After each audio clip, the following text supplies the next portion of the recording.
હાલો, રેસમાં શું કરે છે? હાલો આપણે જોવા જઈએ. લીંબુ તોડવાનું કહેતી હતી, જોઈ. શું કરસ? લીંબુ તોડું છું. જોવા દ્યો જી લીંબુ.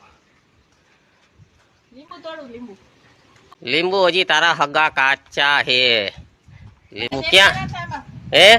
પાકા લીંબુ દેખાડા એટલે ગોતવા આવી. ક્યાં પાકા હે? તમે જોવો જી. આ લીંબુ કાચા હે કે પાકા? અત્યારે કમેન્ટ કરો. લીંબુ કાચા હે કે પાકા? જો આ રહ્યું એક છે. ક્યાં દેખાડો જી પાકા ક્યાં હે? એક આ રહ્યું. આ લીંબુ પાકા હે હજી કાચા હે? પાકી ગયું કહેવાય એને. હું પાકી ગયું કેવાય? મને દેખાડા હતા બે લીંબુ. એક આ છે, હજી એક હતું. હમ. એવું ભૂલી ગઈ છું ક્યાં. આખી લીંબોડીમાં તમને કઈ પાકા લીંબુ દેખાતા હોય તો મને કયો, કમેન્ટ કરો. જો અંદાય લીંબુ કાચા હે. સાચું કહું હતા બે આમાં પાકા. હા, વરસાદ ચાલુ થઈ ગયો હવે. આમાં વરસાદમાં નકરા પાંદડા જ દેખાય છે, લીંબુ ક્યાંય નથી દેખાતા. મને દેખાડા હતા બે પાકા. દેખાડો. હું આવી છું.